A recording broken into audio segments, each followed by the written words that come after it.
The sound of my husband's palm connecting with my face echoed through our marble-floored living room like a gunshot. The sting burned across my left cheek as I stumbled backward, my hand instinctively reaching for the ornate side table to steady myself. Through the blur of tears and shock, I saw Chidi standing over me, his chest heaving with rage, while behind him, a woman I'd never seen before adjusted her expensive weave and smirked. "You brought this on yourself, Adunni." Chidi's voice boomed through our Victoria Island home, the same voice that once whispered sweet promises in my ear during our wedding ceremony 15 years ago. "You should have minded your own business. What would you do if you walked in on this? Hit like if you've been betrayed, and comment below where you're watching from." My name is Adunni Okoro, and until 30 minutes ago, I thought I had the perfect marriage. I'm a successful fashion designer with my own boutique in Lekki Phase 1, married to Chidi Okoro, one of Lagos's most prominent real estate developers. We have 3 beautiful children, Kemi, 16, Tund, 14, and little Funmi, just 8 years old. Our marriage had been the envy of our social circle, the power couple who seemed to have it all. But perfection, I learned that evening, can shatter in an instant. I had come home early from a client meeting, excited to surprise Chidi with news about a major contract I just secured with a high-profile politician's wife. The house felt different when I walked in. There was an unfamiliar perfume lingering in the air, expensive but gaudy, nothing like my subtle French fragrances. I followed the scent and the sound of hushed voices to our master bedroom. Through the slightly open door, I saw my husband of 15 years in bed with a woman who couldn't have been older than 25. Her dark skin gleamed with sweat, her elaborate gold jewelry scattered across my Egyptian cotton sheets. They were so engrossed in their domestic betrayal that they didn't notice me standing there, my Hermes bag slipping from my numb fingers to hit the floor with a soft thud. That's when they saw me. The woman, I later learned her name was Blessing, had the audacity to laugh. Not a nervous giggle or an embarrassed shriek, but a full, throaty laugh that seemed to say she'd been waiting for this moment. Chidi jumped up, scrambling for his boxers, his face cycling through shock, guilt, and then, surprisingly, defiance. "Adunni, I can explain," he started, but I was already backing away, my mind reeling. 15 years, I whispered, more to myself than to him. 15 years, Chidi. That's when Blessing spoke up, her voice dripping with false sweetness. "Oh, honey, it's been much longer than that. 3 years, to be exact." She stretched languidly on my bed, completely naked and utterly shameless. "Didn't he tell you? We're in love." The next few minutes were a blur of shouting, accusations, and revelations that hit me like physical blows. Chidi had been keeping this mistress in a luxury apartment in Banana Island, paid for with money from our joint business accounts. He'd taken her on business trips that I thought were solo ventures. Worse yet, she was pregnant. 4 months pregnant with my husband's child.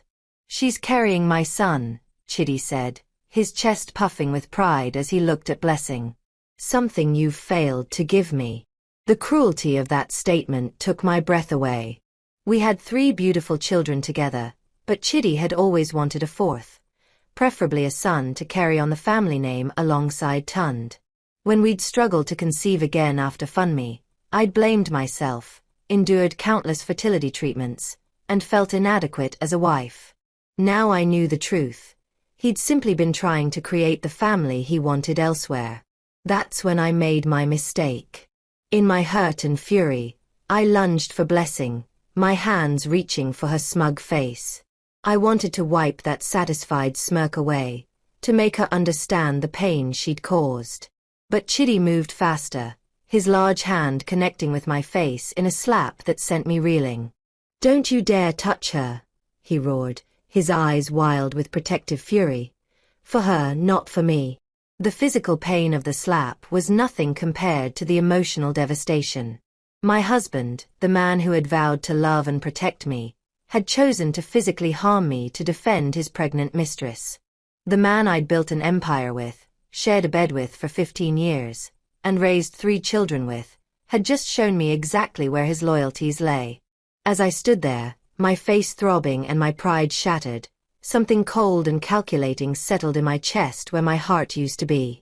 Chidi and Blessing were whispering to each other, probably planning their next move, assuming I would crumble and accept this new reality like a dutiful Nigerian wife.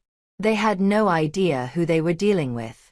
I built my fashion business from nothing, turning a small loan into a multi-million naira empire.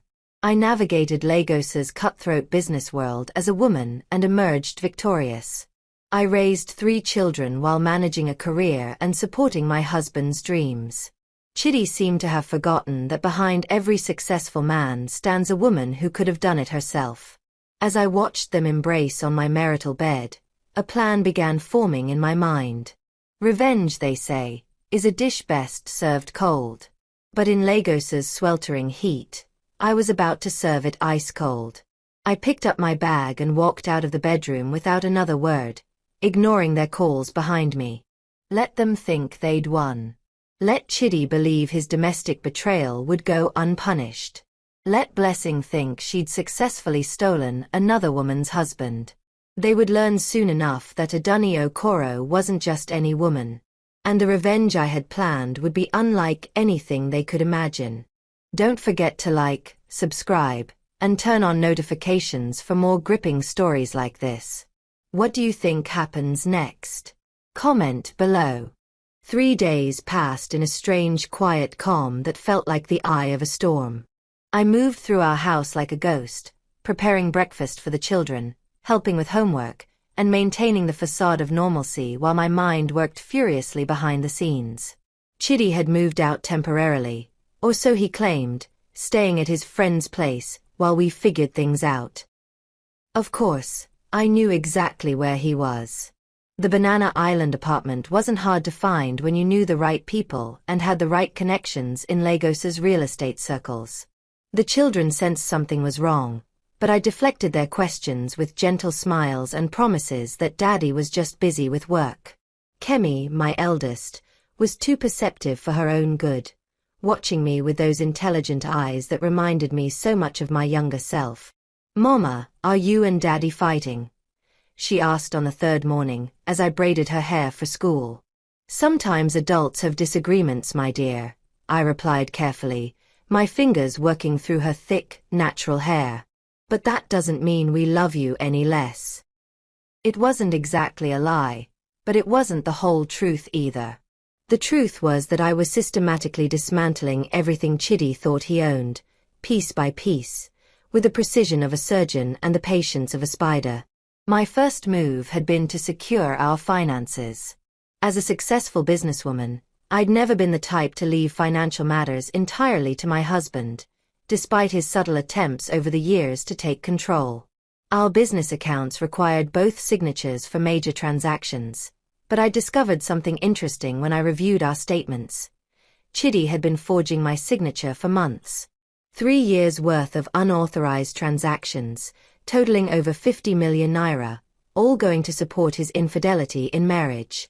The apartment rent, shopping sprees, medical bills for Blessing's pregnancy, and even a car, a brand new Range Rover Sport that cost more than most people's homes. By Thursday afternoon, I was sitting across from Barrister Emeka Udoka, one of Lagos's most feared divorce attorneys. His office overlooked the Lagos Lagoon, and through the floor-to-ceiling windows, I could see the chaotic beauty of the city that had shaped me into the woman I'd become. "Mrs. Okoro," he said, reviewing the documents I'd brought, "this is quite comprehensive. Financial fraud, adultery, emotional manipulation. You've built a strong case. But are you certain you want to pursue this course of action? Divorce proceedings can be messy, particularly for someone in your social position." I leaned forward, my voice steady and calm. "Barrister Udoka, my husband slapped me to protect his pregnant mistress. He's been stealing from our joint accounts to fund their relationship for 3 years. He brought this woman into our marital bed while our children were at school. Messy is exactly what he deserves." The lawyer's eyebrows rose slightly. In Lagos's conservative social circles, Divorce was still whispered about behind closed doors, particularly when initiated by the wife. But times were changing, and women were finding their voices. "Very well," he said, making notes. "We'll file for divorce on grounds of adultery and financial misconduct. Given the evidence you've provided, we should be able to secure a very favorable settlement. Your business assets are protected by the prenuptial agreement you insisted on, correct?" I smiled, remembering how Chitty had protested that prenup 15 years ago. "A woman who doesn't protect herself has no one to blame but herself," I said, echoing the words my grandmother had told me before my wedding. But divorce proceedings were just the beginning of my revenge story. As I left the lawyer's office, my phone rang. It was my business partner and closest friend, Joka Delik, calling from our boutique. "Adunny, you need to see this," she said, her voice tight with anger. "That man of yours has been spreading rumors. Some of our biggest clients are asking questions about the stability of your personal life affecting your business reliability." My grip tightened on the phone. Chitty was already trying to destroy my reputation, knowing that in Lagos's gossip-driven society, perception was everything. He was attempting to paint me as an unstable wife who couldn't keep her home together, hoping to damage my business before I could strike back. He'd made a critical error in judgment. That evening, I sat in my home office, surrounded by 15 years' worth of business documents, family photos, and memories that now felt like lies. My laptop screen glowed with emails, social media profiles, and bank statements that painted a very different picture of my marriage than the one everyone saw. I'd always been the organized one, the one who kept meticulous records. Every business dinner, every charity event, every family vacation was documented with photos, receipts, and detailed notes. What I was looking at now was a treasure trove of evidence that would not only secure my divorce but destroy Chitty's reputation in Lagos's tight-knit business community. The photos were particularly damning. Images of Chitty at business events with various women over the past 3 years, all taken by professional photographers for social magazines. I'd thought these were clients or business associates, but now, looking closer, I could see the intimate body language, the secretive smiles, the way his hand lingered on their waists. Blessing wasn't his first affair. She was just the one careless enough to get pregnant. As I compiled my evidence, my phone buzzed with a text message from an unknown number. "Stop digging or you'll regret it. Some secrets are better left buried." The threat made my blood run cold, but it also confirmed something I'd suspected. Chitty was panicking. He knew I was stronger than he'd expected, and his attempt to intimidate me was just another sign of his desperation. I took a screenshot of the message and added it to my growing file. Then I did something that would have terrified the older Dunny. I called my contact at one of Lagos's most influential gossip blogs. "Ada," I said when the blogger answered, "it's Adunny Okoro. I have a story for you, and it's going to be the scandal of the year." The next morning, I woke to 17 missed calls from Chitty and a text that made my heart race with vindicated satisfaction. "What have you done, Adunny? You've ruined everything." But as I reached for my phone to see what story had been published, I heard something that made my blood freeze. The sound of a car pulling into our compound at 6 a.m., followed by heavy footsteps on our front stairs. Through my bedroom window, I saw Chitty getting out of his car, his face twisted with rage, while Blessing sat in the passenger seat, her pregnant belly visible even from this distance. But they weren't alone. 3 large men in dark clothing followed them toward my front door. The pounding started before I could react, violent and demanding. "Adunny, open this door now." Chitty's voice carried a threat I'd never heard before. My children were still sleeping. The house staff wouldn't arrive for another hour. And I was alone with 3 children to protect while my estranged husband stood outside my door with what looked like hired muscle. The revenge I'd planned had clearly worked better than I'd expected. But now I was about to discover just how far Chitty was willing to go to stop me. Don't miss what happens next. Hit the notification bell to stay updated with this explosive story. The pounding on my front door grew more violent, each bang echoing through our spacious home like thunderclaps. I grabbed my silk robe and crept toward the window, my heart hammering against my ribcage as I peered through the blinds. Chitty stood on our front step, his usually immaculate appearance disheveled, his face contorted with a rage I'd never seen before. The three men behind him looked like hired muscle, tall, broad-shouldered, with the kind of cold eyes that suggested they were used to intimidating people. "Mama, what's that noise?" Funmi's small voice from behind me nearly made me jump out of my skin. My youngest daughter stood in the doorway, rubbing her eyes, her favorite teddy bear clutched against her pink pajamas. "Nothing, baby," I said, forcing my voice to remain calm while my mind raced. "Go back to bed. Mama will handle everything." But Funmi's presence reminded me of what was at stake. Whatever Chitty was planning, I couldn't let my children witness it. I quickly ushered her back to her room, then moved swiftly through the house, checking that Kemi and Tund were still asleep. The pounding had stopped, but the silence that followed was somehow more terrifying. My phone buzzed with a call from Chitty. Against my better judgment, I answered. "Open the door, Adunni." His voice was low and menacing. "We need to talk." Talk. I kept my voice equally low, not wanting to wake the children. "You brought thugs to my home at 6 in the morning. What exactly do you want to talk about?" "You know what you did," he hissed. "That blog post. You've humiliated me, destroyed my reputation. Do you have any idea what this could do to my business? To our children's future?" I had to suppress a bitter laugh. The blog post had been even more devastating than I'd hoped. Ada had published everything: the financial fraud, the multiple affairs, even photos of Chitty and Blessing at expensive restaurants and hotels around Lagos. The headline read, "Lagos Real Estate Mogul's Secret Life. Millionaire Businessman Exposed for Years of Cheating and Financial Deception." Within hours, the post had been shared thousands of times across social media. Lagos's elite social circles thrived on scandal, and Chitty's fall from grace was providing entertainment for everyone except his business partners and clients. "You should have thought about our children's future before you slapped their mother to protect your pregnant mistress," I replied coldly. "You should have considered their welfare before you stole 50 million naira from our joint accounts to fund your affairs." "Those accounts are mine," he exploded. "I earned that money.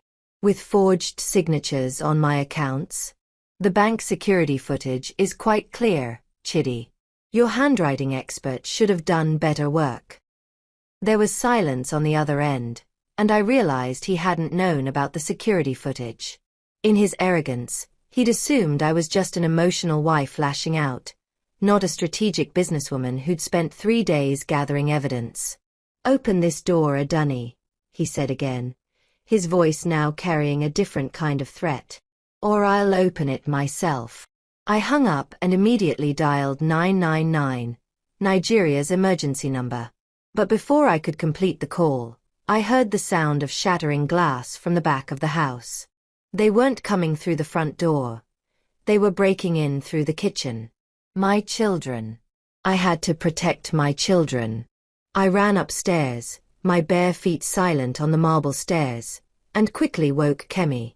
"Baby, I need you to take Tund and Funmi to the panic room. Now." Kemi's eyes widened with fear, but she didn't ask questions. 2 years ago, after a spate of kidnappings targeting wealthy families in Lagos, Chitty had insisted on installing a safe room behind the master bedroom closet. Ironically, to protect us from exactly this kind of situation. As my eldest daughter shepherded her siblings toward safety, I heard heavy footsteps downstairs. They were inside. I grabbed my phone and the emergency bag I kept in our bedroom. Cash, passports, important documents, and my laptop with all the evidence I'd compiled. Then I made a decision that surprised even me. Instead of hiding, I walked down the stairs to confront them. Chitty stood in our living room, surveying the space like he was seeing it for the first time. Blessing sat on our leather sofa, her hand protectively cradling her pregnant belly, while the three men spread out through the room like they were casing it. "Looking for something?" I asked, my voice steadier than I felt. Chidi spun around, his face showing surprise that I wasn't cowering upstairs. "Where are my children?" "Safe," I replied. "Which is more than I can say about their mother right now." One of the men stepped forward, but Chidi held up a hand to stop him.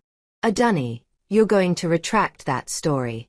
You're going to call that blogger and tell her it was all lies, that you were just an angry wife making things up." "And if I don't?" Blessing spoke up for the first time, her voice sickeningly sweet. "Then maybe people will learn some interesting things about your business practices, your family background, your real reasons for marrying Chidi in the first place." I stared at her, this young woman who thought she understood power dynamics, who believed she could intimidate someone with 15 years of experience navigating Lagos's treacherous social waters. "What exactly do you think you know about me?" I asked. "I know your father isn't really dead," she said with a smug smile. "I know he's serving time in Kirikiri prison for embezzlement. I know your entire respectable family background is a lie you created to trap a wealthy husband." The words hit me like physical blows, but I kept my expression neutral. Blessing had done her homework, I'd give her that. My father's imprisonment was the secret I'd guarded most carefully, the shame that had driven me to work twice as hard, to build my own success, to prove I was more than my family's mistakes.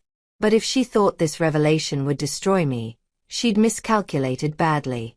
"You're right," I said simply. "My father is in prison.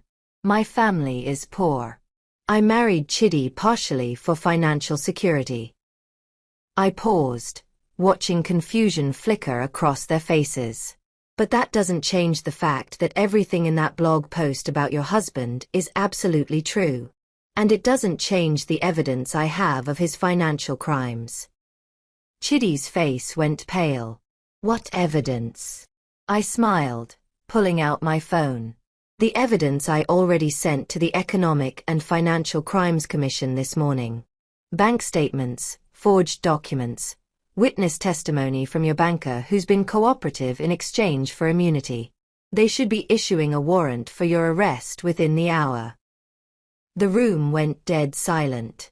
Even the men Chidi had brought looked uncertain now, probably realizing they'd been hired to intimidate someone who was 3 steps ahead of everyone in the room. "You're bluffing," Blessing said, but her voice had lost its confident edge. "Am I?" I asked. "Check your phones. I believe the morning news should be quite interesting today."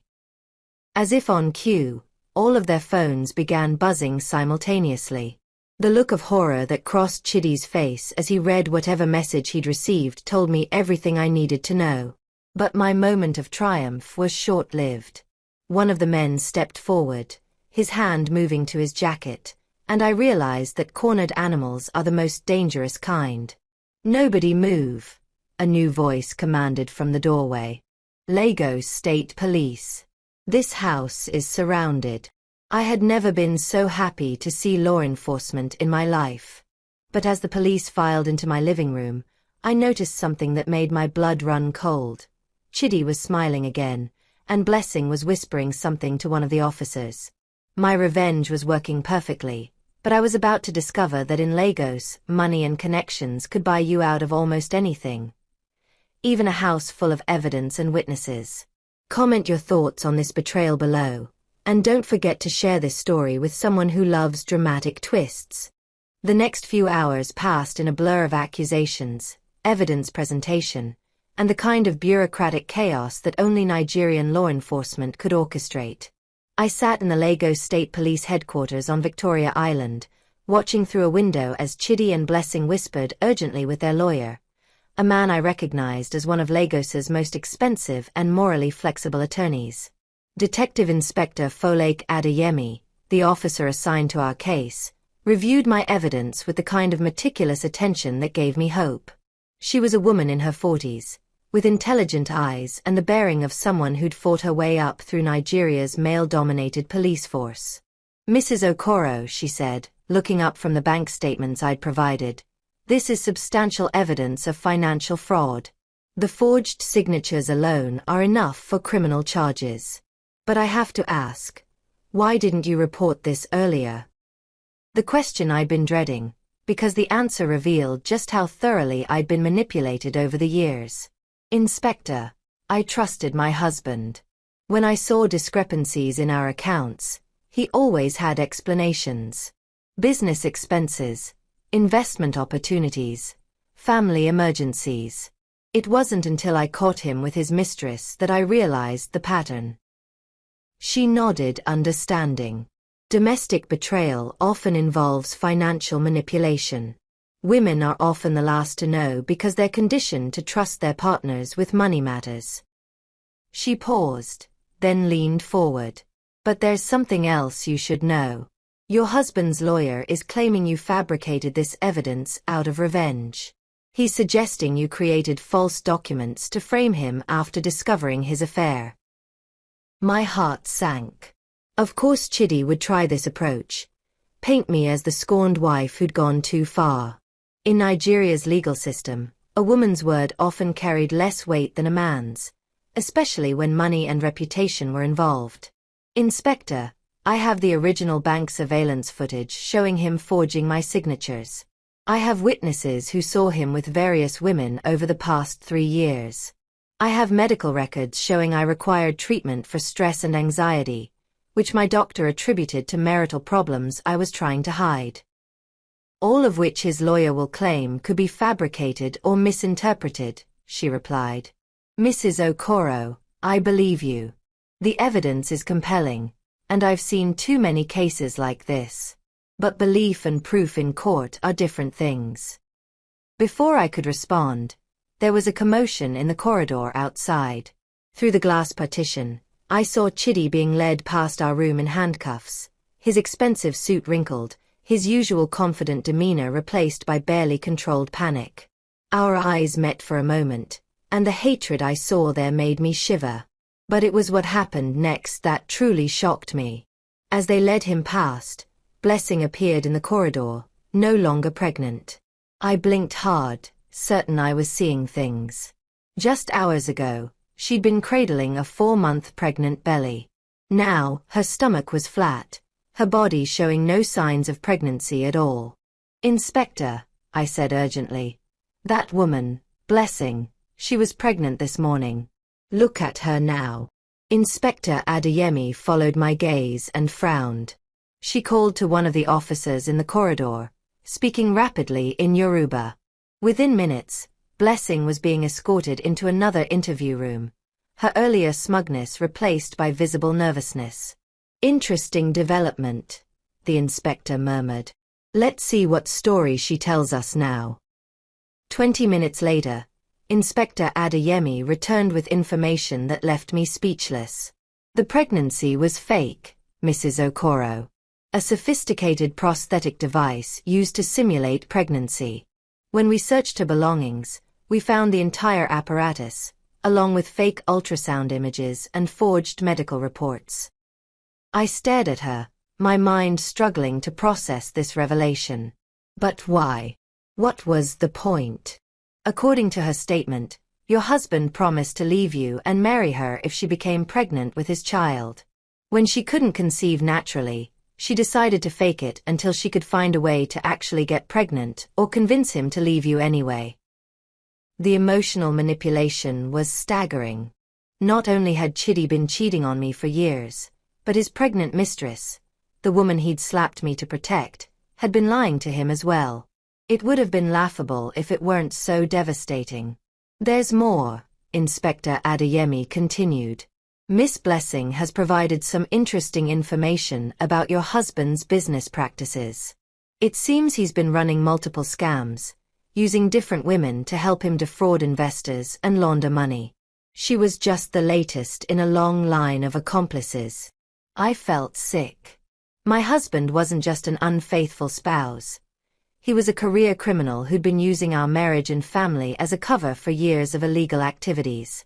Everything I'd believed about our life together was built on lies. But then the inspector delivered the news that changed everything.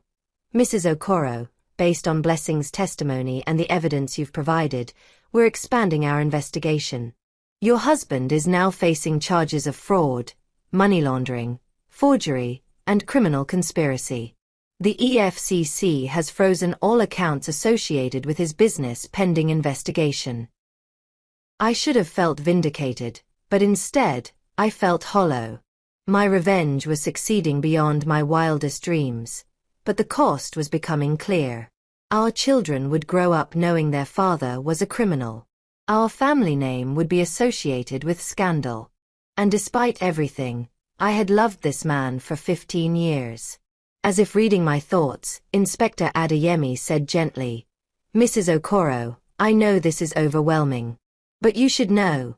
We found evidence that your husband was planning to divorce you anyway, after liquidating your joint assets. He was going to leave you with nothing while he started fresh with his mistress. Your discovery of his affair just accelerated his timeline." The revelation hit me like a physical blow. I hadn't just caught Chidi cheating. I'd prevented him from financially destroying me and our children. My revenge hadn't been revenge at all. It had been survival. But as I sat there processing this information, my phone rang. It was Kemi, my eldest daughter, and her voice was panicked. "Mama, something's wrong. There are men at the house again, but these ones have cameras. They're asking questions about Daddy, and they want to talk to us children. What should we do?" The media had found our story, and now my children were being hunted by reporters hungry for more details about Lagos's latest scandal. The revenge I'd set in motion was about to consume not just Chidi, but our entire family. And there was nothing I could do to stop it. Like, if you're shocked by this twist, what would you do to protect your children in this situation? The scene outside our family home looked like something from a movie.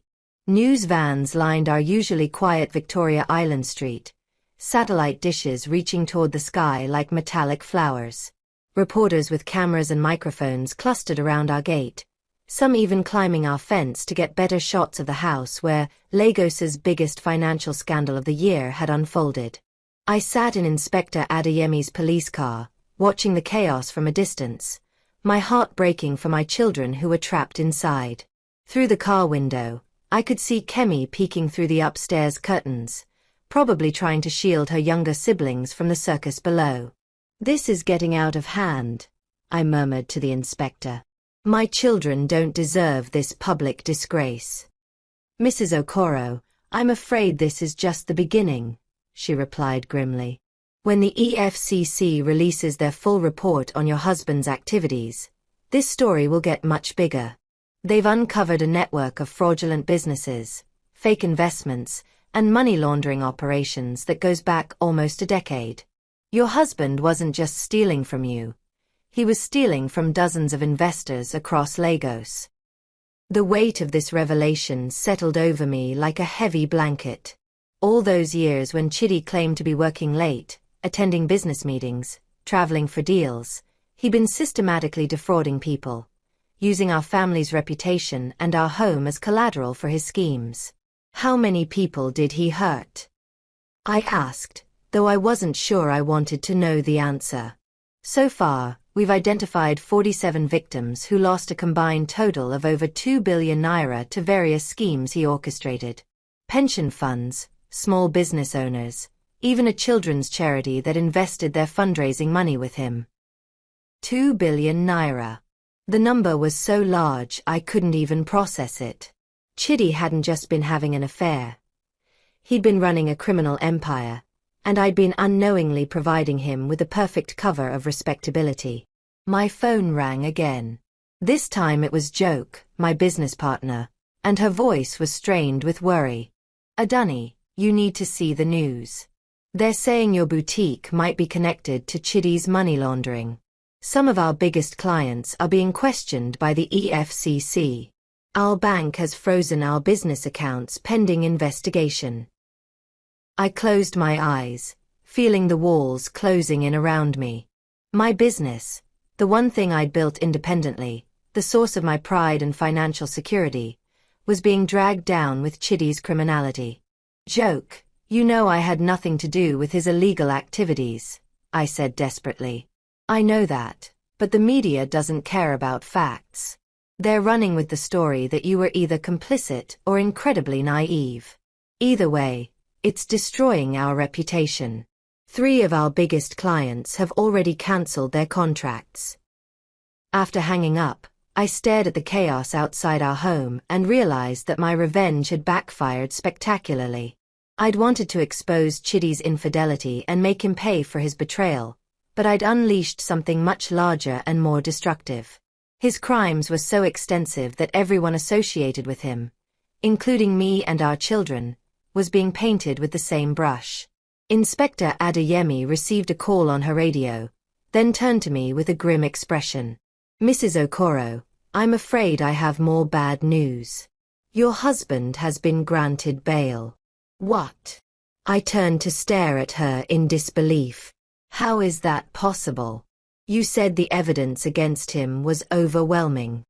His lawyer argued that he's not a flight risk because of his family ties to Lagos, and he posted bail of 50 million naira. He'll be out within the hour, pending trial. 50 million naira, probably paid with money he'd stolen from his victims. The injustice of it made me want to scream.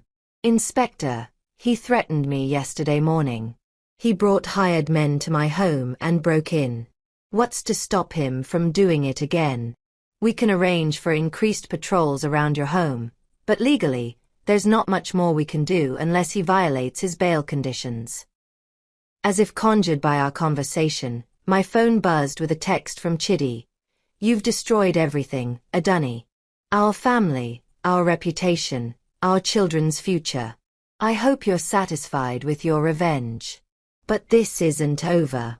The threat was clear, even if it wasn't explicit enough for legal action. I was trapped between media attention that painted me as either a criminal accomplice or a naive fool, financial ruin as my business collapsed, and a vengeful ex-husband who blamed me for exposing his crimes. But it was what happened next that truly terrified me. As Inspector Adeyemi and I watched, a black SUV with tinted windows pulled up across the street from our house. It parked just out of sight of the media circus, but clearly visible to anyone watching from our home. The windows stayed closed, the engine running, but no one got out. That's not a reporter, Inspector Adeyemi observed, her hand moving instinctively to her service weapon. My blood ran cold as I realized what we were looking at. In Lagos, when someone owes money to the wrong people, when someone's exposure threatens larger criminal networks, black SUVs with tinted windows often appeared as a warning. Inspector, I said slowly, what if Chidi wasn't working alone? What if his money laundering operation was connected to bigger criminals? People who don't want their business exposed in court.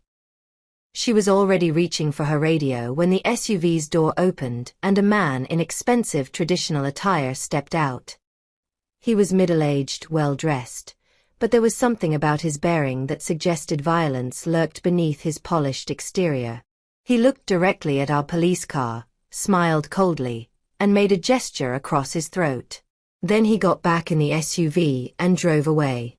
Mrs. Okoro, Inspector Adeyemi said quietly, I think we need to get you and your children into protective custody immediately. This case just became much more dangerous than financial fraud. But as she reached for her radio to call for backup, both of our phones exploded with notifications simultaneously. The EFCC had just released a press statement that would change everything. Lagos businessman's wife revealed AS key witness Iron billion naira money laundering network. I stared at the headline in horror. They weren't calling me a victim anymore. They were calling me a witness, which implied I had information that could bring down an entire criminal organization. Information that could get me killed. Don't miss the next explosive chapter. Subscribe now to see how Adunni fights for her family's survival. The safe house in Ikeja felt like a prison, despite the police protection.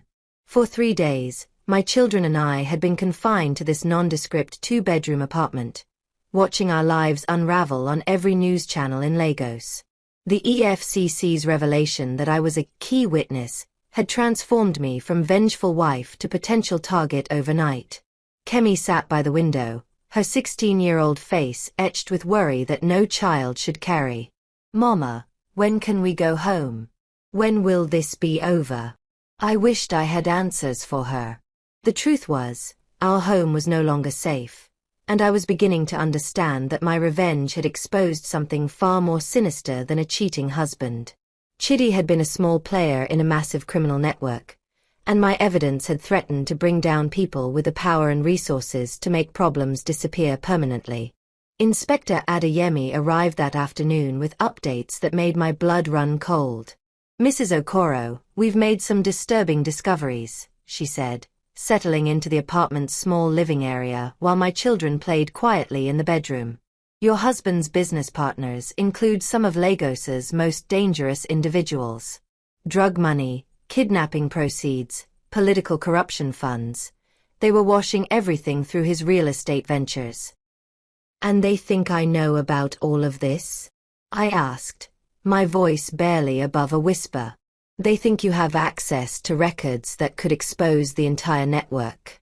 Bank statements, client lists, property records. Information that could send dozens of powerful people to prison for life." The irony was crushing.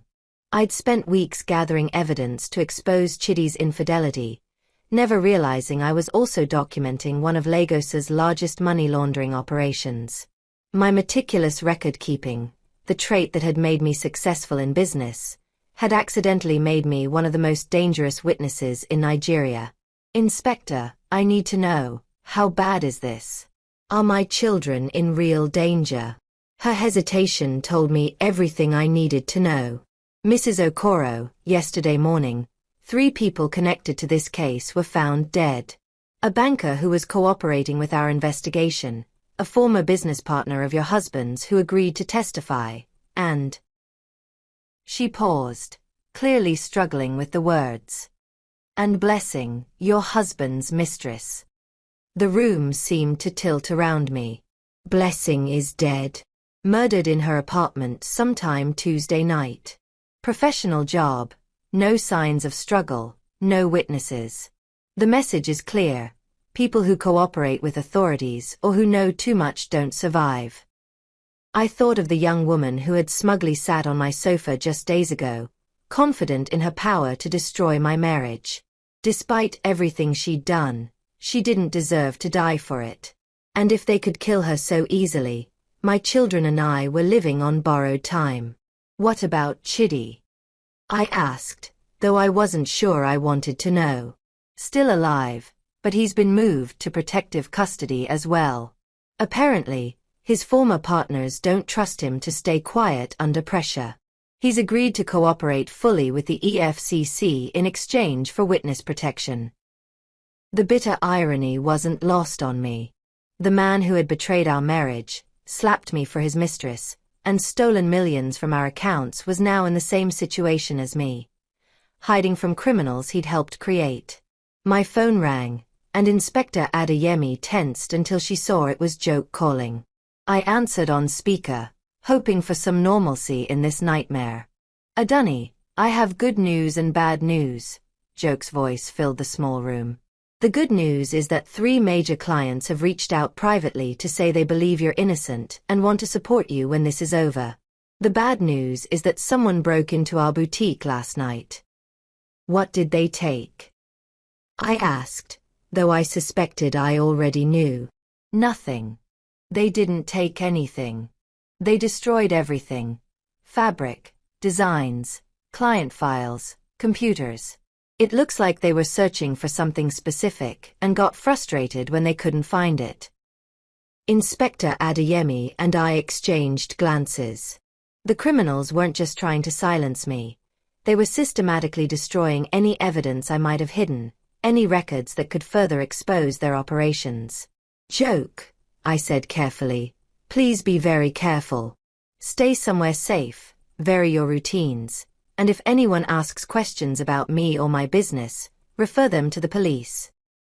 After I hung up, the weight of responsibility settled over me like a heavy blanket. My quest for revenge had endangered not just my family, but everyone connected to me. My business partner, my employees, even my domestic staff were potential targets because of their association with me. That evening, as I watched my children try to maintain normalcy by doing homework and playing games, I made a decision that terrified me. I called Inspector Adeyemi aside and said the words that would change everything. I want to testify. I want to cooperate fully with the investigation and help bring down this entire network. She stared at me in shock. Mrs. Okoro, you understand what that means? Full cooperation would require you to provide everything. Every document, every piece of evidence, every detail about your husband's activities over the past 15 years. It would make you the star witness in the biggest criminal trial in Lagos's recent history. I understand. And you understand that it would also make you the primary target for elimination? These people don't just kill witnesses, Mrs. Okoro. They make examples of them. I looked at my children, huddled together on the small sofa, their innocence shattered by circumstances beyond their control. They deserved better than a life spent hiding from their father's crimes. They deserved justice, and they deserved a mother brave enough to fight for it. Inspector, my husband destroyed our family with his betrayal and his crimes. His criminal partners have threatened my children and murdered innocent people. Running and hiding won't make us safe. It will just make us prisoners for the rest of our lives. She nodded slowly, respect evident in her expression. Mrs. Okoro, if you testify, we can provide witness protection, new identities, relocation assistance. But understand, once you cross this line, there's no going back. Your old life, your business, your social circle, all of that ends. My old life ended the moment I walked in on my husband with his mistress, I replied. At least this way, his victims get justice, and my children get to grow up knowing their mother fought back. But as I spoke those brave words, my phone buzzed with a text from an unknown number. Your children are beautiful. Especially little Funmi with her pink school bag. It would be a shame if something happened to them because their mother made poor choices. Inspector Adeyemi was already moving, shouting orders into her radio, calling for immediate security sweeps of all nearby schools. But the message was clear. They knew where my children went to school, what they looked like, what they carried. My revenge had escalated into a war, and the enemy had just declared my babies to be legitimate targets. The phone in my hand began ringing with another unknown number, and somehow, I knew this call would determine whether my children lived or died. What would you do to protect your family? Comment below and share this story. Justice needs witnesses. I stared at the ringing phone for 3 agonizing seconds before Inspector Adeyemi motioned for me to answer while she activated the call tracing equipment. My hand trembled as I swiped to accept the call, putting it on speaker so she could hear everything. Mrs. Adani Okoro, a voice said, cultured and calm, speaking English with the slight accent that marked Lagos's educated elite. I believe you received our message about your children. Who are you? I demanded, surprised by how steady my voice sounded despite the terror coursing through my veins.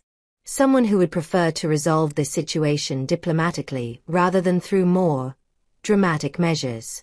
Your husband has created quite a mess, hasn't he?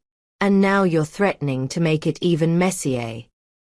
Inspector Adeyemi was frantically signaling her team through hand gestures, but I forced myself to focus on the conversation that could determine my children's fate. What do you want? I asked. Simple. You withdraw your cooperation with the authorities. You recount your statements about your husband's activities. You claim you were an emotionally disturbed wife who fabricated evidence out of spite. In return, your children remain safe, and you're allowed to rebuild your life quietly. The offer was tempting in its simplicity. I could end this nightmare, protect my babies, and try to salvage some kind of normal existence. But I thought about Blessing, murdered for knowing too much. About the 47 victims who had lost their life savings to Chidi's schemes. About all the other families destroyed by this criminal network. And if I refuse? I asked, though I already knew the answer. The man's laugh was soft and chilling. Mrs. Okoro, you're an intelligent woman. You understand the stakes. Your children's safety depends entirely on your cooperation. Surely their lives are worth more than your desire for revenge against an unfaithful husband. He was trying to frame this as petty marital revenge, minimizing the scope of the crimes I'd uncovered. But I'd seen too much, learned too much about the network's reach and brutality. I need time to consider, I said. Of course. 24 hours should be sufficient.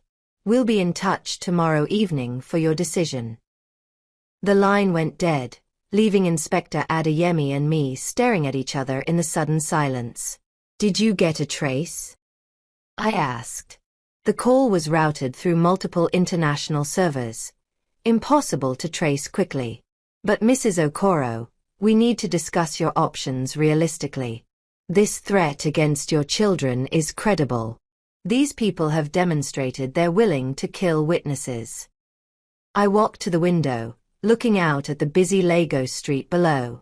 Somewhere out there, people were going about their normal lives, unaware that their city harbored criminal networks powerful enough to threaten police witnesses with impunity. Inspector, if I cooperate with them, how long before they decide I'm still too dangerous to keep alive? How long before they eliminate the only witness who can connect all the pieces of their operation? She was quiet for a long moment. Probably not long, she admitted. Witnesses who recant often meet with accidents shortly afterward. The criminals can't risk them changing their minds again. So my choice is between watching my children live in fear forever or watching them die to protect a criminal empire.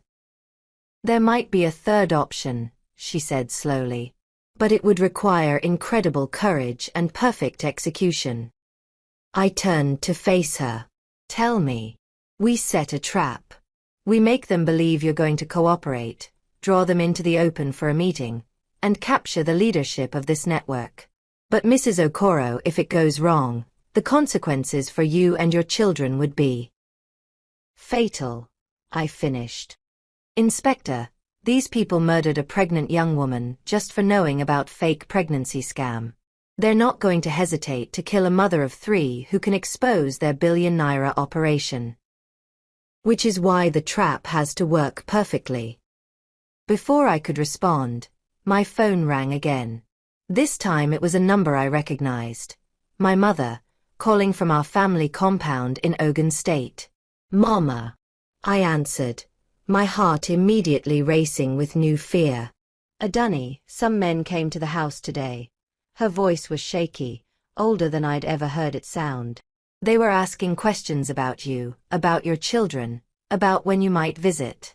They were very polite, very well dressed. But what, Mama? But they knew things, Adunni. They knew about your father's situation, about our financial struggles before you married Chidi. They knew things only family would know. And when they left, they said to tell you that family is everything, and family should be protected at all costs. I closed my eyes, feeling the walls closing in from all directions. They weren't just threatening my children, they were threatening my entire extended family, using my mother's safety to reinforce their message.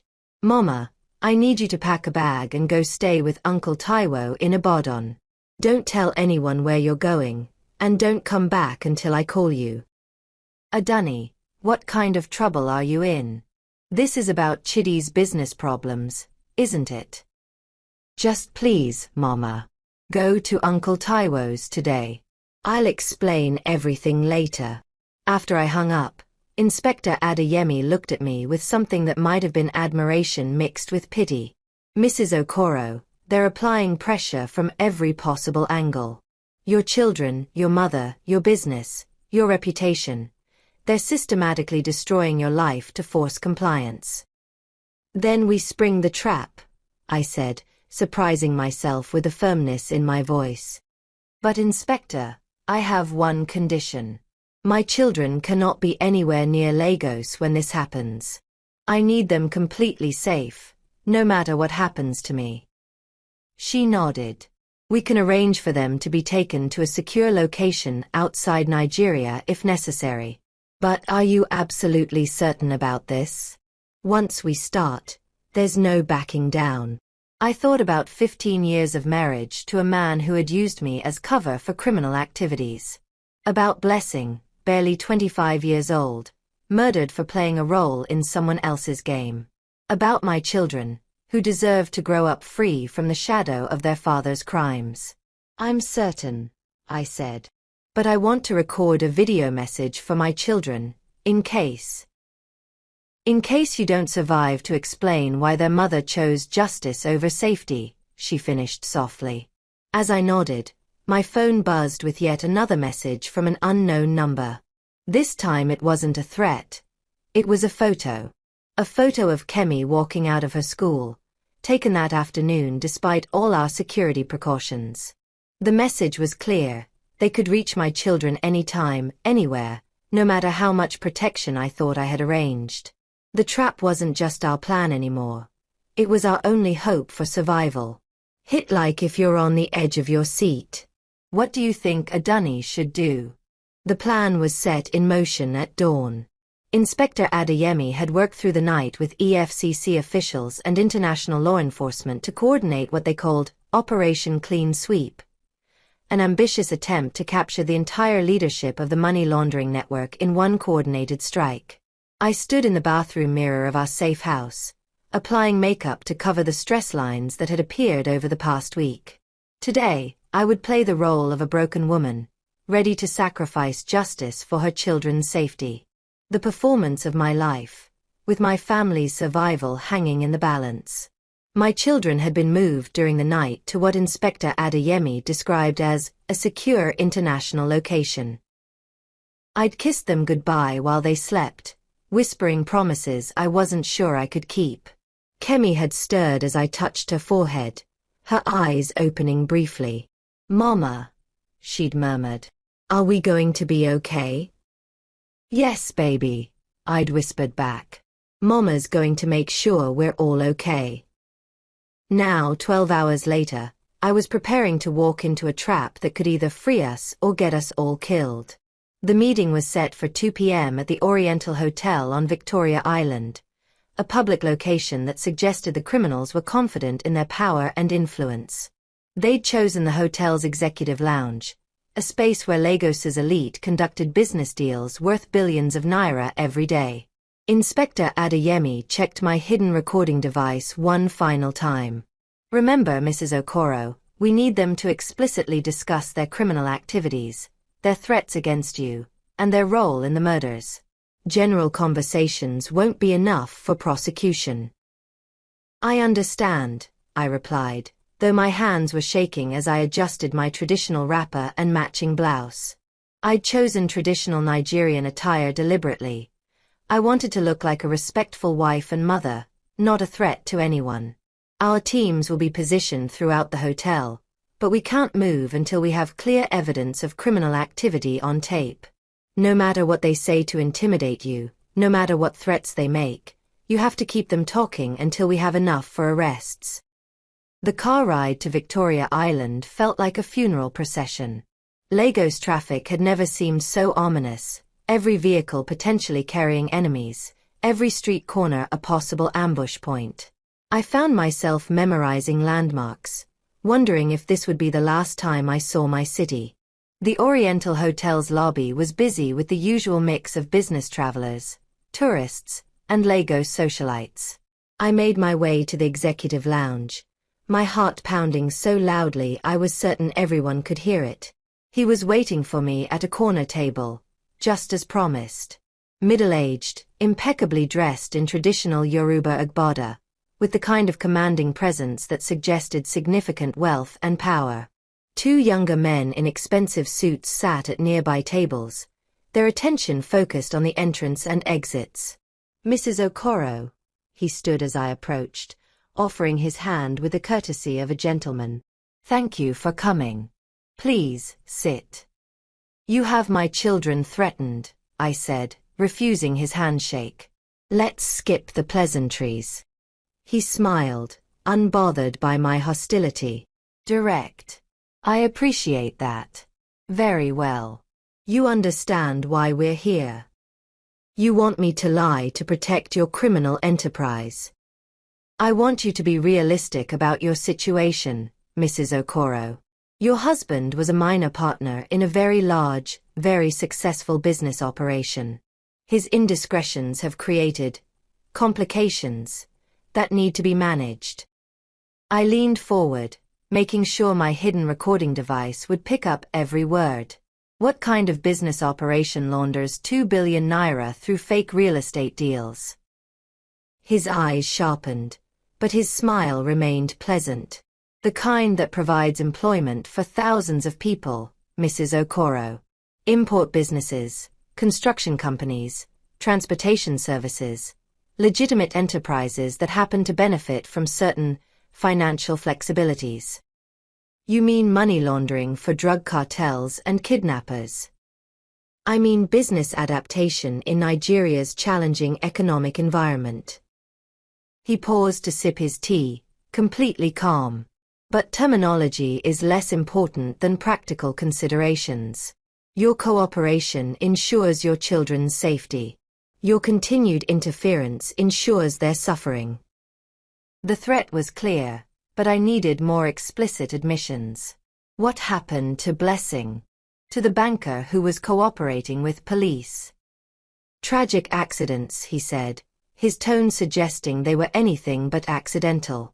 Nigeria can be dangerous for people who don't understand their place in the larger order of things. And if I cooperate, if I recount my testimony, then you and your children relocate quietly to somewhere peaceful. London, perhaps, or Toronto. Your business interests are compensated generously for their inconvenience. You live comfortably, anonymously, and safely. It sounded almost reasonable, if you ignored the underlying threat of murder. I could see how other witnesses had been convinced to cooperate, how this network had operated with impunity for years. How do I know you'll keep your word? I asked.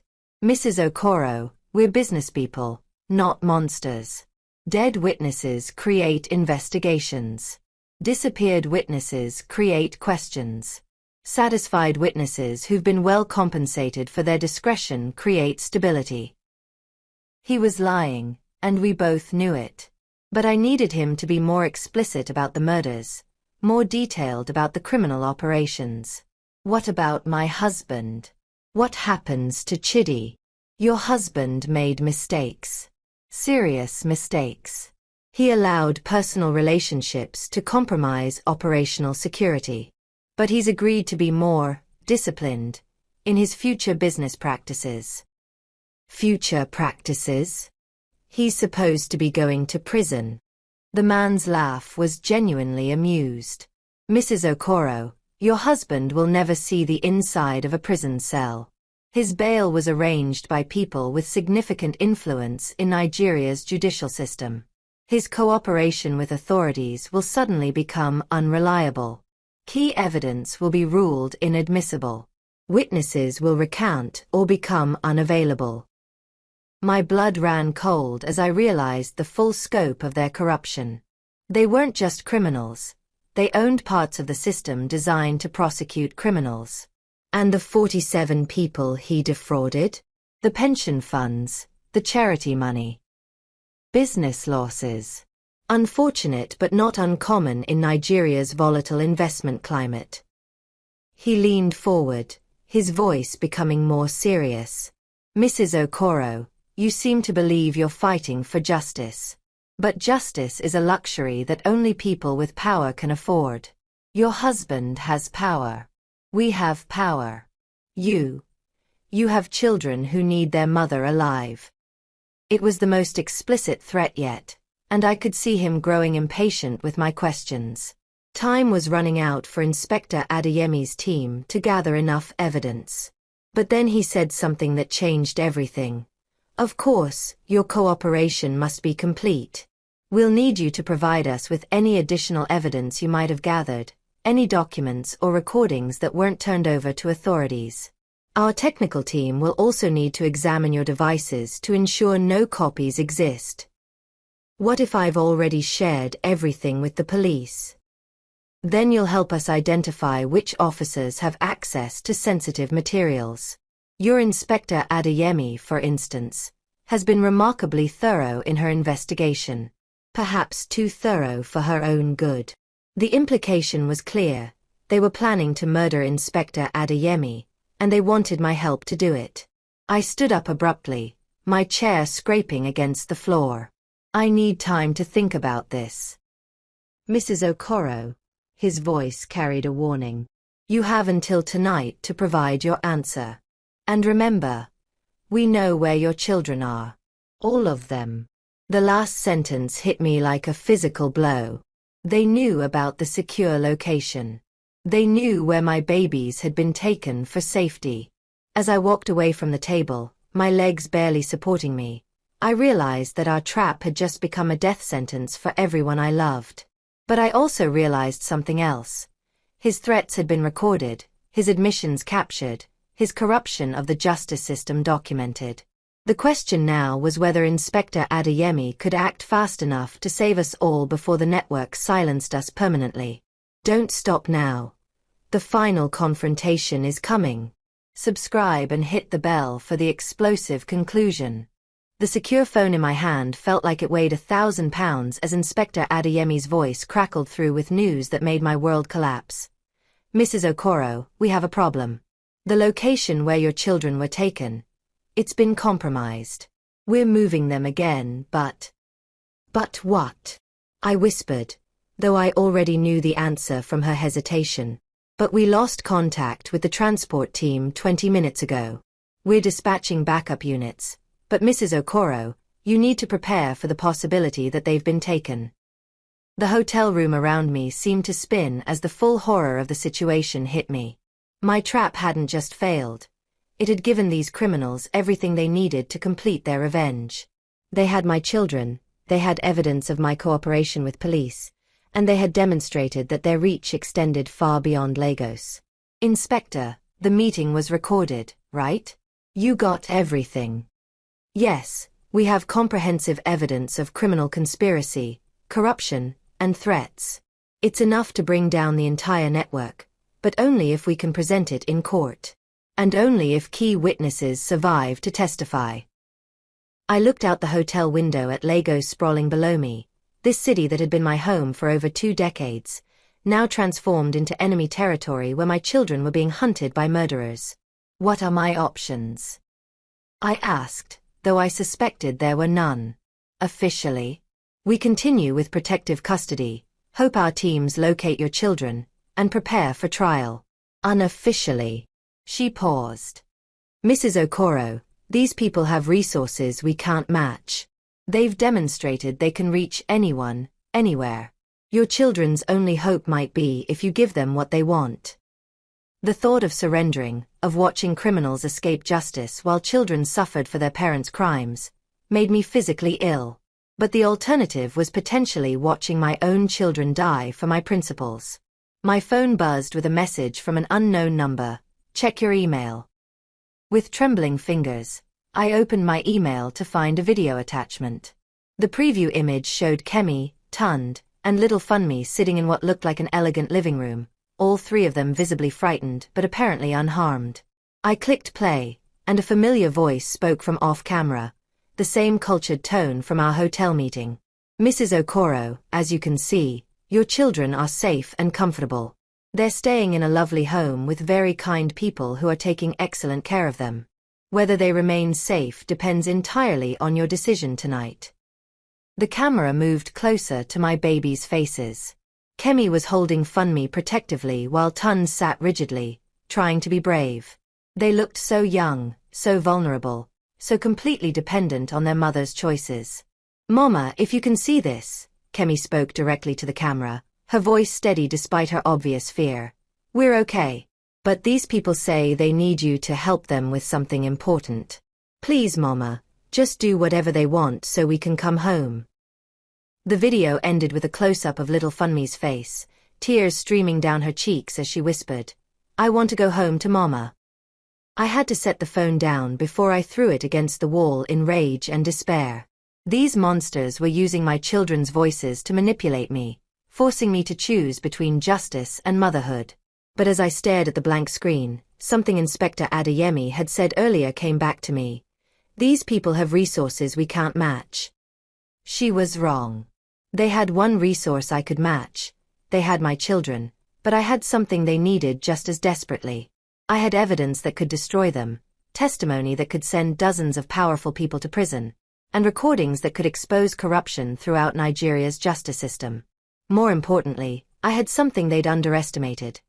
I was a mother fighting for her children's lives, which made me the most dangerous person in this entire scenario. I called Inspector Adeyemi back. "I want to make a deal. Mrs. Okoro, we can't negotiate with kidnappers. Any deal you make." "Not with them," I interrupted. "With you. With the EFCC. With international law enforcement. Everyone who wants to bring down this network." There was silence on the other end then. "What kind of deal?" "They want me to recount my testimony and hand over all evidence.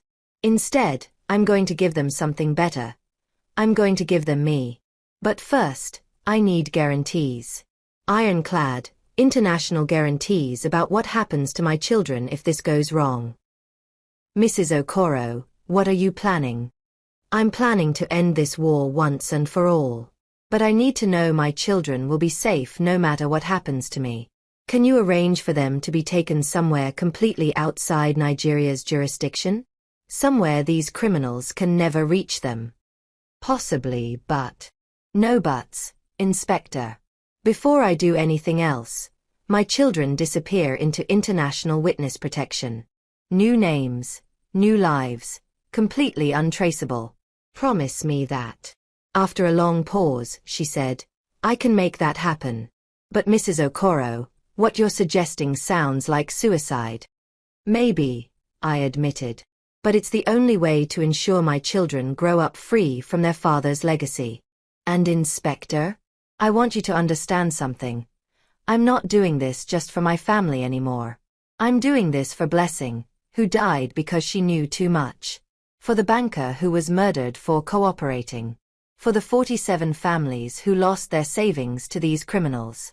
Someone has to pay, and if it has to be me, then at least it will mean something. Mrs. Okoro, just promise me about my children. Promise me they'll be safe." "I promise." As I hung up, my phone immediately rang again. The same number from the hotel meeting. "Mrs. Okoro, I trust you've considered our conversation and the video we sent?" "I have," I said, surprised by how calm my voice sounded. "I'm ready to cooperate fully." "Excellent. There's a warehouse in Apapa where we conduct sensitive business discussions. You'll come alone, tonight at midnight, with all evidence and materials related to your husband's case. Our technical team will verify that no copies exist, and then you'll record a comprehensive recantation of all your previous statements." "And then my children go free?" "Mrs. Okoro, your children will be released once we're satisfied that our business interests are completely protected. This may take some time to verify thoroughly." The lie was obvious, but I played along. "I understand. I'll be there at midnight. One more thing, Mrs. Okoro. Come alone. Any sign of police involvement, and your children will pay the price immediately." After he hung up, I sat in the silence of the hotel room, watching the sun set over Lagos through my window. In 6 hours, I would walk into a warehouse where I would almost certainly die. But first, I was going to record a message that would ensure these criminals faced justice even if I wasn't alive to see it. My phone buzzed with one final message from Inspector Adeyemi. "Your children are safe. The international transfer has been completed. Whatever you're planning, they're now completely beyond these criminals' reach." For the first time in days, I smiled. My babies were safe, which meant I was free to do whatever was necessary to ensure justice was served. The war was about to end, one way or another. The final chapter will blow your mind. Don't miss the stunning conclusion. Like and subscribe now. At 11:45 p.m., I stood outside a nondescript warehouse in Apapa, Lagos's industrial heartland, holding a briefcase that contained 15 years of my life. Bank statements, business records, photographs, and documents that told the story of my marriage to a criminal and my accidental discovery of a billion-naira conspiracy. The area was deserted at this hour, nothing but shipping containers and industrial buildings stretching toward the distant lights of Lagos Island.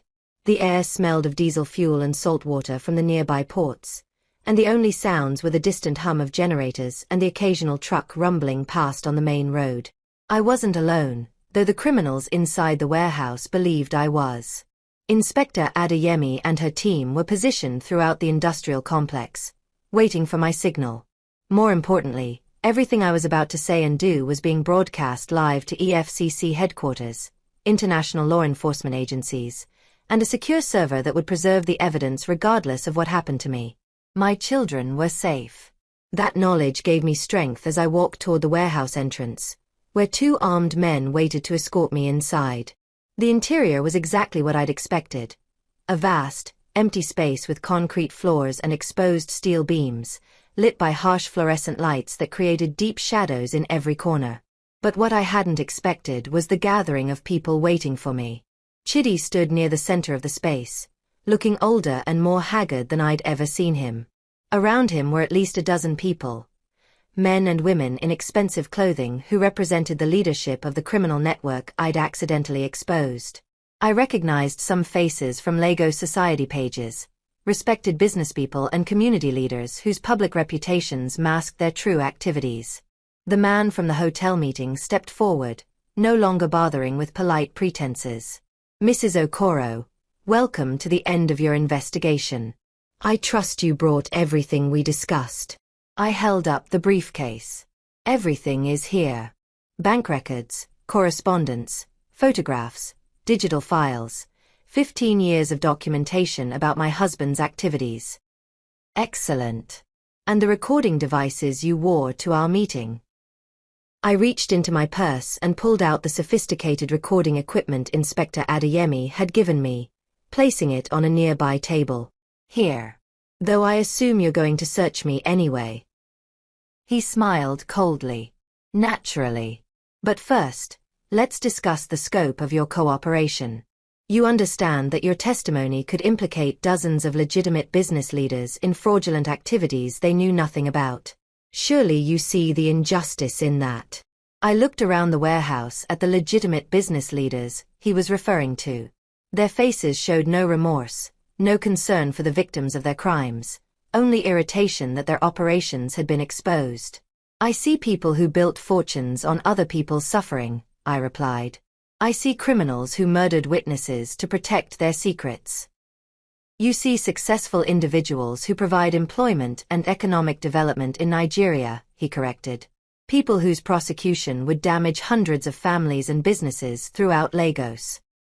It was the same justification I'd heard before, that their crimes were somehow beneficial to society, that their victims were acceptable casualties of economic progress. But then Chidi spoke for the first time since I'd arrived. Adunni, just give them what they want. Our children need at least one parent who's alive to raise them. The manipulation was perfect. My husband, who had betrayed our marriage and stolen from our accounts, now presenting himself as the concerned father worried about our children's welfare. Our children are safe, Chidi, I said quietly. Safer than they've ever been since you brought criminals into their lives. Safe where? The question came from a woman I didn't recognize, elegantly dressed with the kind of cold intelligence that suggested she was high in the network's hierarchy. Mrs. Okoro, surely you don't believe we can't find them wherever they've been taken? I smiled, and for the first time since entering the warehouse, I felt completely calm. Actually, I do believe that. Because 6 hours ago, they were placed in international witness protection with completely new identities. They're beyond your reach now, which means I'm free to tell you all exactly what I think of your criminal enterprise. The temperature in the warehouse seemed to drop as the implications of my words sank in. I'd removed their primary leverage over me, which meant their carefully planned manipulation had just collapsed. "Mrs. Okoro," the hotel man's voice carried a warning, "you seem to have misunderstood your situation. You're surrounded by people who don't appreciate deception." "No," I replied, setting my briefcase down and opening it to reveal not documents, but surveillance equipment that had been broadcasting everything since I'd entered the warehouse. "You misunderstood your situation. You're surrounded by federal agents. Your entire conversation has been recorded and transmitted to law enforcement agencies in 3 countries. And in about 30 seconds, you're all going to be under arrest for conspiracy, murder, money laundering, and about a dozen other charges." The elegant woman pulled out a gun, but before she could aim it, the warehouse exploded with activity. EFCC agents and armed police poured through every entrance, their voices shouting commands as the criminals who had seemed so powerful moments before found themselves face down on concrete floors. Chidi looked at me with something that might have been respect mixed with terror. "Adunni, what have you done?" "What you should have done 15 years ago," I replied as officers placed him in handcuffs. "I chose my family over money, justice over comfort, and truth over lies." The hotel man was the last to be arrested, and as they led him past me, he paused long enough to say, "This won't end here, Mrs. Okoro. There are others. There are always others." "Then I guess I'll have to expose them too," I replied. 6 months later, I sat in a courtroom in Lagos as a judge sentenced the last members of the network to prison terms ranging from 25 years to life. The trial had been front-page news across Nigeria, exposing corruption that reached into government offices, banks, and even law enforcement agencies. Chidi received 15 years for his role in the conspiracy, though his cooperation with prosecutors had earned him a reduced sentence. He would be an old man when he was released, if he survived prison at all. My business was destroyed, my social standing ruined, and my name forever associated with Nigeria's biggest financial scandal in decades. But I'd achieved something more valuable than respectability. My children were alive and safe, and 47 families had seen justice served for the crimes committed against them.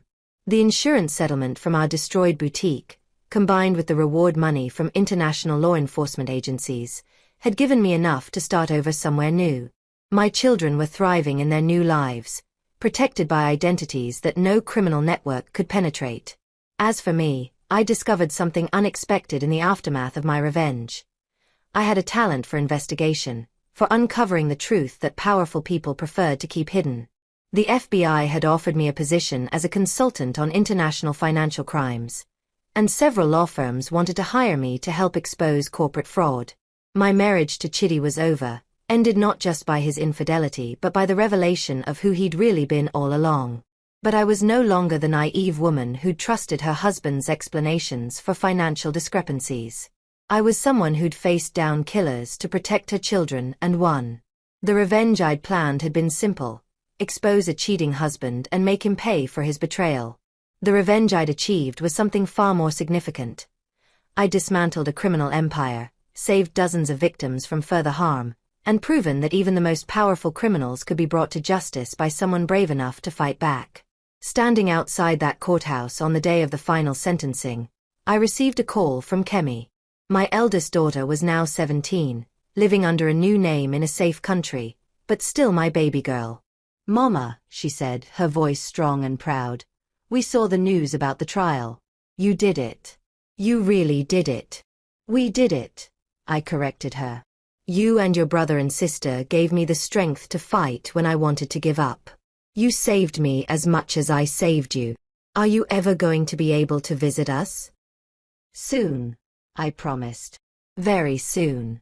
And when I do, I'll have stories to tell you about what your mother learned about courage, about justice, and about the difference between revenge and fighting for what's right."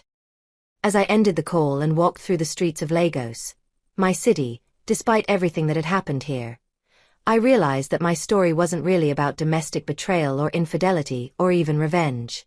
It was about a woman who discovered that sometimes, when life hits you hard in the face, the best response isn't to hit back harder.